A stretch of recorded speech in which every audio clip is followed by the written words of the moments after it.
తీసుకున్నా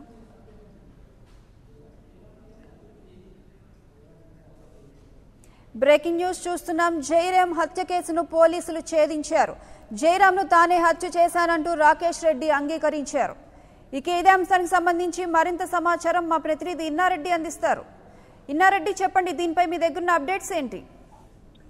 ప్రియాంక, ఏమైతే జయరాం హత్య కేసు విషయంలో పోలీసులు ఒక ఆందోళనకు వచ్చారు. దీంట్లో రాజశేఖర్ రెడ్డి దీనికి సంబంధించి ప్రధానంగా డబ్బుల వ్యవహారంలోనే ఈ హత్య జరిగింది అని చెప్పేసి కూడా ఇప్పటికే పోలీసుల ముందు నిందితులు ఒప్పుకోవడం తెలుస్తుంది. అయితే ఈ ఘటనకు పాల్పడింది, హత్య చేసింది కూడా రాకేష్ రెడ్డి తెలుస్తుంది. అయితే దీంట్లో ప్రధానంగా ఈ హత్యలో దాదాపు 4.5 కోట్ల వ్యవహారంలోనే ఈ హత్య జరిగినట్టు, అలాగనే జయరాం ను విజయవాడ తీసుకెళ్లి మార్గ మధ్యంలో కారులో హత్య చేశారని చెప్పని కూడా చాలా స్పష్టంగా పోలీసులకు ఇచ్చిన ఎన్ని ఎవిడెన్స్ లో సాక్ష్యం ఇచ్చినట్టు కూడా మనకు తెలుస్తా ఉంది.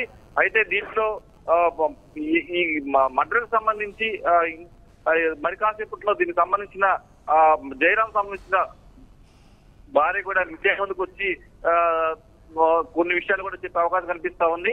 అయితే రాకేష్ రెడ్డి హంతడుగా నిర్ధారించిన నేపథ్యంలో ఇదంతా కూడా 4.5 లక్షల దాదాపు 4.5 కోట్లకు సంబంధించిన వ్యవహారంలోనే ఇదంతా జరిగిందని చెప్పేసి కూడా చాలా స్పష్టంగా ఆయన చెప్పడం, దానికి సంబంధించి కొన్ని ఎవిడెన్స్లు ఏమైతే ఇప్పటి వరకు టెక్నికల్ ఎవిడెన్స్ పోలీసులు సేకరించారో ఆ ఎవిడెన్స్ లో ఈయన చెప్పిన అన్ని కూడా, అంటే ఎక్కడికి తీసుకెళ్లారు, తర్వాత ఇటువైపు తీసుకెళ్లారు, తర్వాత ఎక్కడి నుంచి బయలుదేరారు, తర్వాత దీనికి సంబంధించి మర్డర్ అనేది మాత్రం ఖచ్చితంగా హైదరాబాద్ లో జరిగిందని చెప్తా ఉన్నా. అయితే దీంట్లో ప్రధానంగా మన విషయం కూడా గమనించుకోవాలి. ఇక్కడ శ్రీకాంత్ చౌదరిని తప్పించేందుకు ప్రయత్నాలు నడుస్తున్నవి. చాలా మంది రాజకీయ నాయకులు ఒత్తిళ్లతోటి ఏదో రకంగా శ్రీకాంత్ చౌదరిని తప్పించేందుకు ప్రయత్నాలు జరుగుతున్నాయని చెప్పేసి అన్న ఒక పుకారు కూడా బయలుదేరింది. అయితే దీంట్లో మరి ఈ హత్య రాకేష్ రెడ్డి చేశారని చెప్పేసి ఒప్పుకోవడం, తర్వాత ఎక్కడ కలిశారు, ఏ విధంగా ఆయనతో మాట్లాడారు, తర్వాత దీనికి సంబంధించి కారులో తీసుకెళ్తున్నారు తెలిపారు. అంటే ఇక్కడ కారులో రాకేష్ రెడ్డి జయరాంతో పాటు ఉన్న ఆ మూడో వ్యక్తి ఎవరు అన్న దాని మీద కూడా ఇప్పటికే పోలీసు దగ్గర కొంత సమాచారం కూడా ఉంది. మొత్తం మీద ఈ జయరాం హత్యకు సంబంధించి రాకేష్ రెడ్డి హత్య చేశారని ఒప్పుకున్నప్పుడు కూడా మరి ఈ డీల్ వ్యవహారంలో చాలా కీలక పాత్ర పోషించినటువంటి శ్రీకాంత్ చౌదరికి సంబంధించిన వ్యవహారం కూడా ఉంది. దాంట్లో ఆమె డబ్బులు తీసుకున్న నేపథ్యంలో ఈ డబ్బులు నేను చెల్లిస్తానని చెప్పేసి ఒప్పందం ప్రకారం ఎంతప్పటికీ కూడా జయరాం ఆ డబ్బులు తిరిగి ఇవ్వకపోవడంతోనే ఈ హత్య చేశారని చెప్పేసి అన్న విషయాన్ని పోలీసుల ముందు కూడా తన కన్ఫెషన్ స్టేట్మెంట్ లో ఒప్పుకుని నిలుస్తా ఉంది. సో ఇంత జరుగుతున్నప్పుడు కూడా దీంట్లో మరొక విషయం కూడా వెలుగులోకి వస్తా ఉంది. శ్రీకాంత్ చౌదరిని ఏదో రకంగా బయటపడేసేందుకు రాజకీయ ఒత్తిళ్లకు జరుగుతా ఉన్నాయి.